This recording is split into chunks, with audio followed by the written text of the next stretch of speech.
سيحاول المريخ السوداني الاستفادة من المعنويات المرتفعة للاعبين بعد الحصول على دعم مهم من أكبر مؤسسات الدولة عندما يستضيف الكوكب المراكشي في ذهاب الدور المؤهل لدور المجموعتين في كأس الاتحاد الإفريقي.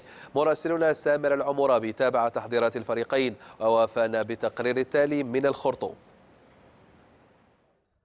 يضرب المريخ السوداني موعدا جديدا مع الحلم الأفريقي عندما يستضيف الكوكب المراكشي المغربي في جولة ذهاب دور 16 مكرر من كأس الاتحاد الأفريقي، وسط معنويات عالية بانفراج الأزمة المالية في النادي بدعم كبير من مؤسسات وبنوك، وهو الأمر الذي انعكس إيجابا على تحضيرات الفريق.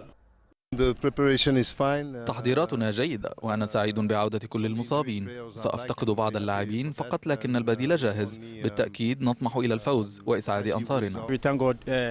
كما تشاهد تدريباتنا قوية والفريق مكتمل. لدينا ثقة كبيرة في أنفسنا وسنسعى للفوز وتقديمه هدية للجمهور. الضيوف يفتقدون خدمات 5 لاعبين لظروف مختلفة، ورفضوا السماح لوسائل الإعلام بتصوير تدريباتهم، فيما لم يخف مدرب الكوكب قلقه من صعوبة المواجهة. غادي نفتقدهم في المقابله ديال الذهاب، ولكن رغم ذلك فاحنا عازمين ان شاء الله امام هذا الفريق باش نقدموا مقابله تكون في المستوى الكبير، وكنظن الحسم غادي يكون ان شاء الله في مدينه مراكش، ونتمنى ان شاء الله كما قلت المقابله دوز في جو رياضي اخوي، واللي كان مستعد من جميع النواحي هو اللي غادي ينتصر في هذه المقابله هذه. الإصابة ستحرم الفرقة الحمراء من مجهودات القائد راجي عبد العاطي والمهاجم المالي محمد تراوري، لكن طموح الترقي لدور المجموعتين يبدو حاضرا بقوة.